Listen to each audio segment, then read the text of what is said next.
யார் இந்த KPY Bala? Bala exposed. Bala வந்து ஒரு சர்வதேச கைக்கூலி. இவன் ஒரு ஸ்கேமு. இவன் மாட்டோன்னு நினைச்சா வாங்கடா அடிக்கலாம். இந்த வண்டி தான் அண்ணன் கேபி பாலவன் எனக்கு வாங்கி கொடுத்தது. இதை வந்து நிறைய பேர் என்ன சொல்றீங்க, வண்டி வந்து வாங்கி கொடுக்கல, பொய்யானது, நம்பர் பிளேட்லாம் மறைச்சிருக்காங்க அந்த மாதிரி சொல்றீங்க. இது வண்டி ஜெப்டோ நான் தான் ஓட்டுறேன். அண்ணன் எனக்கு வாங்கி கொடுத்த வண்டி தான். எவ்வளோ வன்மம் இல்ல.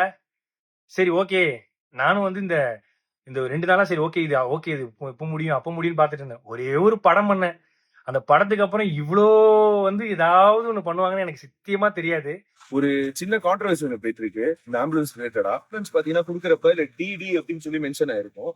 அது வந்து நாங்க கொடுத்த அடுத்த நாளே எங்களுக்கு தெரிய வந்துருச்சு அது வந்து டி மட்டும்தான். அன்னைக்கு பண்ண பெயிண்டிங் ரீஒர்க்னால வந்து டிடின்னு எக்ஸஸ் ஒன்று ஆட் ஆயிட்டுன்னு சொல்லிட்டு எஃப்சி முடிஞ்சதுனால இது நம்ம கேரேஜ்ல போட்டோம்.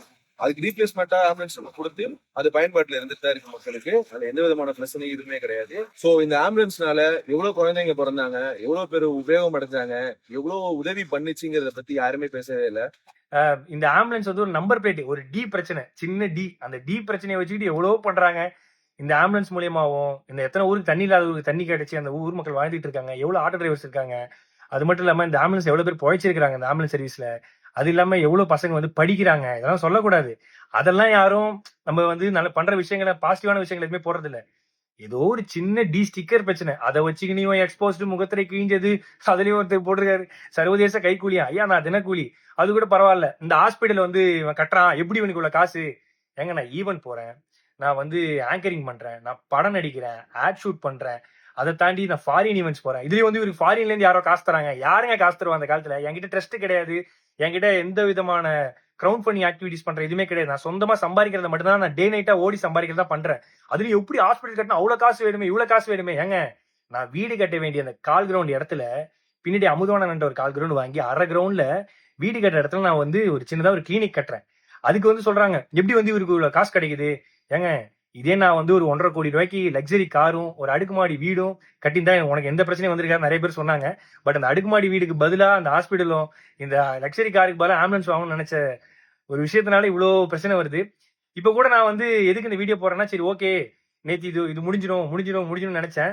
பட் இல்ல, இது வந்து முடிகிற மாதிரியே இல்ல. சோ அதனாலதான் வந்து ஏன்னா நம்மளுடைய பேரை வந்து மக்கள் கிட்ட கலங்கடிக்கணுங்கிற ஒரு விஷயத்துக்காக இவ்வளவு விஷயங்கள் நடந்துட்டு இருக்கு. பரவாயில்ல. இப்ப நான் ஏன் வீடியோ போட்டேன்னா, இதை பார்த்து நிறைய மக்கள் வந்து நிறைய பசங்க வந்து ஐயோ இப்படிலாம் பண்ண இவ்வளவு பிரச்சனை இருக்குன்னு சொல்லிட்டு பின்வாங்கிடக்கூடாது. கடைசி வரைக்கும் அவங்களால முடிஞ்ச உதவி, ஏன்னா நம்மளை பார்த்து நிறைய பேர் பண்ணிட்டு இருக்காங்க. உண்மையா வண்டி ரெஜிஸ்ட்ரேஷன் பண்ண புக்கு எல்லாமே இதெல்லாம் இருக்கு. அதுலயும் வந்து இவன் வீடியோ எடுத்து யூடியூப்ல போட்டு சம்பாதிக்கிறான். நான் வீடியோ எடுத்து இன்ஸ்டாகிராம்ல தான் போடுறேன். இன்ஸ்டாகிராம்ல போட காசு கிடையாது. யூடியூப் சேனல் வச்சிருந்தா தான் காசு. என் யூடியூப் சேனல் கிடையாது. ஆனா என்னை பத்தி தப்பா பேசி யூடியூப்ல போட்டுதான் ஒரு சிலர் காசு சம்பாதிச்சிட்டு இருக்காங்க சமீபமா. சோ நான் என்ன சொல்றதுன்னு தெரியல. பாத்துக்கலாம். எவ்வளவு வன்மத்தை தாண்டி வாழ வேண்டியதா இருக்குன்னு இப்பதான் தெரியுது. பிரச்சனை இருக்குன்னு தான் நல்லது பண்றோம். ஆனா நல்லது பண்றதுலயே ஒரு பிரச்சனை இருக்கான்னு கேட்டா என்ன சொல்றதுன்னு தெரியல. நன்றி. இந்த 2 நாளா நான் படுற கஷ்டத்துக்கு எல்லாத்துக்கும் நன்றி. ஆனா நீங்க பண்றதெல்லாம் பார்த்து நான் ஓட மாட்டேன். எனக்குன்னு மக்கள் இருக்காங்க. அவங்களுக்காக நான் கடைசி வரையும் ஓடுவேன். தேங்க்யூ.